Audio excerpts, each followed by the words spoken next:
Hi friends, എല്ലാവർക്കും പുതിയൊരു വീഡിയോയിലേക്ക് സ്വാഗതം. ഇന്നത്തെ നമ്മുടെ വീഡിയോ ആലപ്പുഴ ജില്ലയിലെ ഒരു വിളക്കുമാടത്തെ പറ്റിയുള്ള ഒരു വീഡിയോ ആണ്. കേരളത്തിലെ നീണ്ട തീരപ്രദേശമുള്ള ജില്ലയായ ആലപ്പുഴയിലെ 2 വിളക്കുമാടങ്ങളിൽ ഒന്നാണ് ആലപ്പുഴ വിളക്കുമാടം. ഇത് ആലപ്പുഴ പട്ടണത്തിലാണ് സ്ഥിതി ചെയ്യുന്നത്. അന്ധകാരനാഴിക്ക് സമീപത്താണ് ആലപ്പുഴയിലെ 2ാമത്തെ വിളക്കുമാടമായ മനക്കോടം വിളക്കുമാടം സ്ഥിതി ചെയ്യുന്നത്. ആലപ്പുഴ വിളക്കുമാടം 1862 നിർമ്മിച്ചത്. ഇത് ധാരാളം വിനോദസഞ്ചാരികളെ ആകർഷിക്കുന്നുണ്ട്. എല്ലാ ദിവസവും 1500 മുതൽ 1630 വരെയാണ് സന്ദർശകരെ അനുവദിക്കുന്നത്. പ്രവേശന ഫീസ് 10 രൂപയാണ്.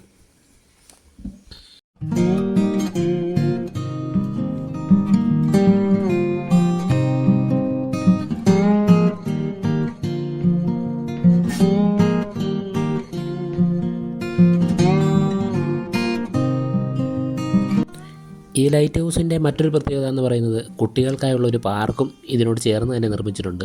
അതുപോലെ തന്നെ ഈ ലൈറ്റ് ഹൗസിൻ്റെ ചരിത്രം പറയുന്ന ഒരു മ്യൂസിയവും ഇതിനോട് തന്നെ ചേർന്ന് നിർമ്മിച്ചിട്ടുണ്ട്.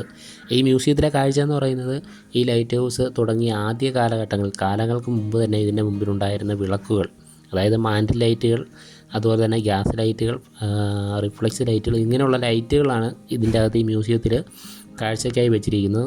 വിനോദസഞ്ചാരികൾ വരുമ്പോൾ ഈ മ്യൂസിയത്തെ പറ്റി പഠിക്കാൻ, അതുപോലെ ലൈറ്റ് ഹൗസിനെ പറ്റി കൂടുതലായിട്ട് അറിയാനും ഈ മ്യൂസിയം ഉപകാരപ്പെടുന്നതാണ്. ഇതിൻ്റെ ചുറ്റുപാടുകളും ഇതിൻ്റെ എല്ലാ മേഖലകളും എല്ലാം വളരെ മനോഹരമായ രീതിയിലാണ് നിർമ്മിച്ചിരിക്കുന്നത്. വൈറ്റും ബ്ലാക്കും ആയിട്ടുള്ള ഒരു ഷെയ്ഡും തറയോടുകളാണ് ഇവിടെ കൊടുത്തിരിക്കുന്നത്. വരുമ്പോൾ വിശ്രമിക്കാനായിട്ടുള്ള ചാരുബെഞ്ചുകളും അതുപോലെ തന്നെ ചെറിയ മണ്ഡപങ്ങളും ഒരുക്കിയിട്ടുണ്ട്. അവിടെ നമുക്ക് ഇരിക്കാൻ പറ്റും. അപ്പം ഇതിൻ്റെ കാഴ്ചകളെല്ലാം ആസ്വദിച്ച് വളരെ മനോഹരമായ രീതിയിൽ ഒരു ദിവസം ഇവിടെ സ്പെൻഡ് ചെയ്യാൻ പറ്റുന്ന രീതിയിലാണ് ഇതിൻ്റെ ഓരോ നിർമ്മിതികളും നിർമ്മിച്ചിരിക്കുന്നത്. ബീച്ചിനോട് ചേർന്നാണ് ഈ ലൈറ്റ് ഹൗസ് നിലകൊള്ളുന്നത്. അപ്പം പഴമയെ ഒട്ടും ചോരാതെ വളരെ ഭംഗിയായി തന്നെയാണ് ഇത് സംരക്ഷിച്ചു പോകുന്നതും ഇതിൻ്റെ ചുറ്റുപാടുകളെല്ലാം വളരെ മനോഹരമായ രീതിയിൽ നിലനിർത്തിയിരിക്കുന്നതും നമുക്ക് കാണുവാൻ കഴിയുന്നത്. കാലങ്ങൾക്ക് മുമ്പേ തുറമുഖങ്ങൾക്ക് സമീപമായിട്ടായിരുന്നു ലൈറ്റ് ഹൗസുകൾ നിർമ്മിച്ചിരുന്നതെന്ന്. ആലപ്പുഴയിലെ പ്രധാന തുറമുഖങ്ങൾ എന്ന് പറയുന്നത് വിഴിഞ്ഞം, കൊല്ലം, പുറക്കാട് എന്നിവയായിരുന്നു. തിരുവിതാംകൂർ രാജ്യത്തിൻ്റെ ഭാഗമായിരുന്ന ആലപ്പുഴ തിരുവിതാംകൂറിലെ പ്രധാന ഒരു തുറമുഖമായിരുന്നു ഈ ലൈറ്റ് ഹൗസ് സ്ഥിതി ചെയ്യുന്ന സ്ഥലം. പുറക്കാട് ക്ഷയിച്ചപ്പോൾ കച്ചവടക്കാരെ പുനരധിവസിപ്പിക്കാൻ തിരഞ്ഞെടുത്ത സ്ഥലമാണത്രേ ആലപ്പുഴ തുറമുഖം. 1792 ഈ തുറമുഖം വിദേശ വ്യാപാരികൾക്കായി തുറന്നു കൊടുത്തത്. 18ാം നൂറ്റാണ്ടിൽ ഒരു വിളക്കുമരം ഇവിടെ പ്രവർത്തനം ആരംഭിച്ചതായി കരുതപ്പെടുന്നു. മാർത്താണ്ഡവർമ്മ രണ്ടാമൻ ഭരിച്ചിരുന്ന കാലത്തായിരുന്നു ഇപ്പോഴുള്ള വിളക്കുമാടം നിർമ്മിക്കാനുള്ള പ്രവൃത്തി തുടങ്ങിയത്. 1860 ഏപ്രിൽ 26 ഇതിൻ്റെ കല്ലിടിൽ കർമ്മം നിർമ്മിച്ചത്. മിസസ് മൗ ക്രൗഫോർഡ് എന്ന സ്ത്രീയായിരുന്നു അത്രേ. 1861 ആയില്യം തിരുനാൾ രാമവർമ്മയുടെ കാലത്ത് നിർമ്മാണം പൂർത്തിയായി. വെളിച്ചെണ്ണ ഉപയോഗിച്ച് പ്രവർത്തിക്കുന്ന ഒരു ദീപം ആയിരുന്നു ആദ്യം നിർമ്മിച്ചിരുന്നത്.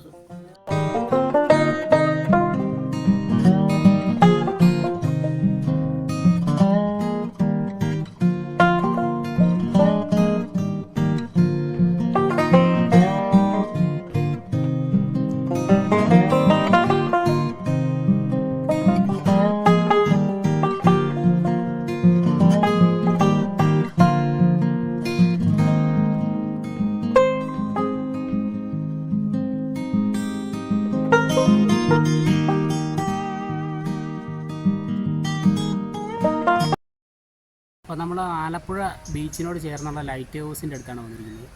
അപ്പം ലൈറ്റ് ഹൗസിൻ്റെ മുകളിലോട്ട് കയറുന്ന ഈ കവാടമാണ് കാണുന്നത്. അപ്പോൾ നമ്മൾ അതിലൂടെ മുകളിലോട്ടൊന്ന് കയറാൻ പോവാണ്.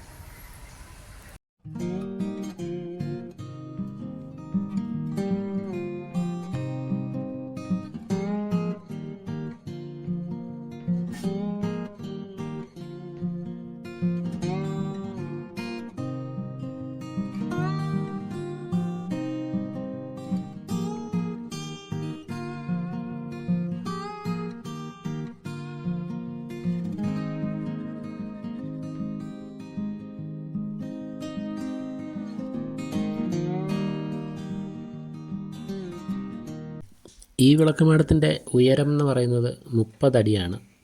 1960 വൈദ്യുതി ലഭ്യമായതിനെ തുടർന്ന് മെഴ്സേഴ്സ് BBT പാരീസ് നിർമ്മിച്ച ഉപകരണം ഉപയോഗിച്ച് തുടങ്ങി. 1960 ആഗസ്റ്റ് 4 1998 ഏപ്രിൽ 8 ഡയറക്റ്റ് ഡ്രൈവ് സംവിധാനം ഉപയോഗിച്ച് തുടങ്ങി. 1998 ഡിസംബർ 30 മുതൽ അടിയന്തര ഘട്ടങ്ങളിൽ ഉപയോഗിക്കാനുള്ള ഒരു സംവിധാനവും ഡയറക്റ്റ് ഡ്രൈവ് സംവിധാനവും നിലവിൽ വന്നു. ഇൻകാസെറ്റ് ദീപങ്ങൾ 1999 ഫെബ്രുവരി 27 മെറ്റൽ ഹൈലൈഡ് ദീപങ്ങൾക്ക് വഴിമാറി. 2007 മുതലാണ് ഇവിടെ സന്ദർശകരെ അനുവദിക്കാൻ തുടങ്ങിയത്. ഉച്ചയ്ക്ക് ശേഷം 3 മണി മുതൽ 5 മണി വരെയാണ് ഈ വിളക്കുമാടം സന്ദർശിക്കാവുന്നതാണ്. മുതിർന്നവർക്ക് 10 കുട്ടികൾക്ക് 3 എന്നിങ്ങനെയാണ് സന്ദർശന നിരക്ക്. വിദേശികളുടെ സന്ദർശന ഫീസ് 25 രൂപയാണ്. ചിത്രങ്ങൾ എടുക്കാൻ ക്യാമറ കൊണ്ടുവന്നാൽ അതിന് പ്രത്യേകം ഫീസാക്കുന്നതാണ്. പക്ഷേ ഇത് കുറച്ച് വർഷങ്ങൾക്ക് മുമ്പുള്ള ഫീസാണ്. ഇപ്പോഴങ്ങനെയല്ല. 2024 നമ്മൾ ചെയ്യുകയാണെങ്കിൽ രാവിലെ മുതൽ അത് ഓപ്പണാണ്. അപ്പം നമ്മളവിടെ അടയ്ക്കേണ്ട ഫീസ് എന്ന് പറയുന്നത് വിളക്കുമാടം മുഴുവൻ കാണുന്നതിന് 20 രൂപയും വീഡിയോയോ ഫോട്ടോ എടുക്കുന്നതിന് 10 രൂപയും, അങ്ങനെ മൊത്തം 30 രൂപ കൊടുത്താൽ മതി. ആദ്യകാലങ്ങളിൽ ഈ വിളക്കുമാടങ്ങൾ നിർമ്മിക്കുന്നത് കൂടുതലും ഈ കപ്പലോട്ടത്തിന് സഹായം ആകുന്ന വിധത്തിലായിരുന്നു. ധാരാളം വിളക്കുമാടങ്ങൾ കേരളത്തിൽ നിർമ്മിക്കപ്പെട്ടിട്ടുണ്ട്. യൂറോപ്യന്മാരുടെ വരവിന് മുൻപും ഇവയുടെ വെളിച്ചം രാത്രി സമയങ്ങളിൽ കടൽ യാത്രക്കാർക്ക് സഹായമാകും വിധം ഉപയോഗപ്പെട്ടിരുന്നു. ഇന്ത്യയുടെ സ്വാതന്ത്ര്യലബ്ധിക്ക് ശേഷവും കേരളത്തിൽ വിളക്കുമാടങ്ങൾ നിർമ്മിക്കപ്പെട്ടിട്ടുണ്ട്. മത്സ്യബന്ധന തൊഴിലാളികളും മറ്റും ഇവ ഇപ്പോഴും ഉപയോഗിക്കുന്നുണ്ട്. ജലഗതാഗതത്തിന് പ്രാധാന്യം കുറഞ്ഞതോടെ പലയിടത്തും ഇവ നശിപ്പിക്കപ്പെടുകയോ അവഗണിക്കപ്പെടുകയോ ചെയ്തു. എന്നാൽ ചിലയിടങ്ങളിൽ പിൽക്കാലത്ത് ഇവ മികച്ച ടൂറിസ്റ്റ് കേന്ദ്രങ്ങളായി രൂപപ്പെട്ടു. ചില വിളക്കുമാടങ്ങളുടെ പ്രകാശ സ്രോതസ് സ്ഥിരമായി കത്തിനിൽക്കുന്നതായിരിക്കും. സാധാരണഗതിയിൽ കറങ്ങുക പ്രകാശ സ്രോതസ് ഉണ്ടാകുക. വിവിധ വിളക്കുമാടങ്ങളിൽ പ്രകാശ സ്രോതസ് കറങ്ങുന്ന വേഗത വ്യത്യസ്തമായിരിക്കും. വ്യത്യസ്തമായ രീതിയിൽ കറങ്ങുന്ന പ്രകാശ സ്രോതസ്സുള്ള ഇതുപോലുള്ള ലൈറ്റ് ഹൗസുകൾ കപ്പലിൻ്റെ അപ്പോഴുള്ള കൃത്യമായ സ്ഥാനം എവിടെയാണെന്ന് മനസ്സിലാക്കുവാൻ കപ്പൽ യാത്രക്കാർക്ക് മനസ്സിലാകും. ലൈറ്റ് ഹൗസിൻ്റെ ഏറ്റവും ടോപ്പിന് താഴെയായിട്ട് ഒരു ഫ്ലോറുണ്ട്. അവിടെ നിന്നാണ് നമ്മൾ ലൈറ്റ് ഹൗസിന് മുകളിലോട്ട് കയറുന്നത്. അപ്പോൾ അവിടെ ഇരുമ്പിൻ്റെ ഒരു ഗോവണിയാണ് മുകളിലോട്ട് കയറാൻ വെച്ചിരിക്കുന്ന ഒരു സംവിധാനം എന്ന് പറയുന്നത്. അതുപോലെ തന്നെ അവിടെ ഒരു കപ്പിയും അതുപോലെ തന്നെ ഇരുമ്പിൻ്റെ ഒരു വടവുമൊക്കെ കാണാൻ കഴിയും. അപ്പോൾ ഇത് ഈ ലൈറ്റ് ഹൗസിൻ്റെ പ്രവർത്തനത്തെ സൂചിപ്പിക്കുന്ന കാര്യങ്ങളാണ് ഇവിടെ കൊടുത്തിരിക്കുന്നത്. അപ്പോൾ ഇവിടുത്തെ ഈ ഗ്രൗണ്ട് ഫ്ലോറിൽ നിന്നാണ് നമ്മൾ മുകളിലോട്ട് കയറേണ്ടത്. മുകളിലോട്ട് കയറുന്ന ഗോവണി വളരെ ചെറുതാണ്. അതുപോലെ തന്നെ ഒരു ഇടുങ്ങിയ ഒരു ഹോളിലൂടെയാണ് നമ്മൾ മുകളിലോട്ട് കയറി ചെല്ലേണ്ടത്. മുകളിൽ ചെന്ന് കഴിഞ്ഞാൽ വളരെ മനോഹരമായ കാഴ്ചയാണ്. ആലപ്പുഴ മുഴുവൻ നമുക്ക് കാണാൻ പറ്റും. കടലും അതുപോലെ തന്നെ ബീച്ചും ഫ്ലൈ ഓവർ വഴി വണ്ടികളൊക്കെ പോകുന്നതൊക്കെ കാണാൻ പറ്റും. വളരെ മനോഹരമായ രീതിയിലാണ്. മുകളിൽ തന്നെ ഈ ലൈറ്റ് ഹൗസിൻ്റെ ഒരു ഓപ്പറേറ്ററായിട്ട് ഒരാളുണ്ട്. അപ്പം അദ്ദേഹം നമ്മളോട് കുറച്ച് കാര്യങ്ങൾ ഈ ലൈറ്റ് ഹൗസിനെ പറ്റി പറയുകയുണ്ടായി. അപ്പോൾ നമ്മൾ ഈ ലൈറ്റ് ഹൗസ് ഓണാക്കുന്ന സമയം എപ്പോഴാണ്? 5:30. 5:30 to 6 AM. അതെ അല്ലേ. അപ്പോൾ ഈ തുണിയൊക്കെ ഇങ്ങനെ മറച്ച് വെച്ചേക്കുന്നത് അത് 5:30 ആകുമ്പോൾ ഇത് മാറ്റും. അതെ അല്ലേ. അപ്പോൾ വെയിൽ ഇങ്ങോട്ട് അടിക്കാതിരിക്കാനായിരിക്കും അല്ലേ? ഇതപ്പം ഇതിൻ്റെ പ്രകാശം എന്തേരം ദൂരം വരെ ചെയ്യും? അത് നല്ല ദൂരമുണ്ട്. ലെൻസ് അല്ലേ? അതല്ലേ. ഈ മുൻവശത്ത് കാണുന്ന ലെൻസാണ്. അതെ അതെ. ഇതിൻ്റെ അകത്തുനിന്ന് കഴിച്ചാൽ താഴെ നമ്മൾ മ്യൂസിയത്തിൽ ഇരിക്കുന്ന ആദ്യകാലത്തിലൊക്കെ പണ്ടത്തെ മോഡലാണ്. ആദ്യകാലങ്ങളിലൊക്കെ ഇതിൻ്റെ മുകളിൽ ഇരുന്ന അതെ അതെ. ഒരു സാങ്കേതിക വിദ്യ ഇല്ലാത്ത കാലത്തൊക്കെ അത്രയും വെയിറ്റുള്ള സാധനം മുകളിൽ കയറ്റുന്നത്. ഇപ്പം മാറിയില്ല. അതെ അല്ലേ. അപ്പം ഇതിനെന്തേരം വെയിറ്റ് കാണും? ഇതൊക്കെ വെയിറ്റ് ഉള്ളതല്ലേ? നല്ല വെയിറ്റ് ഉണ്ടാവും. ചേട്ടനാ മനു.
അപ്പം നമ്മുടെ ആലപ്പുഴ ലൈറ്റ് ഹൗസിനെ പറ്റിയുള്ള വീഡിയോ ഇന്നത്തെ ഇത്രയേ ഉള്ളൂ. അപ്പോൾ ഇന്നത്തെ ഈ വീഡിയോ ഇഷ്ടമായെങ്കിൽ ലൈക്ക് ചെയ്യുക, ചാനൽ ഒന്ന് സബ്സ്ക്രൈബ് ചെയ്യുക, കമൻറ്റ് ചെയ്യുക. അപ്പോൾ പുതിയൊരു വ്യത്യസ്ത വീഡിയോ ആയിട്ട് നമുക്ക് അടുത്ത വീഡിയോയിൽ കാണാം.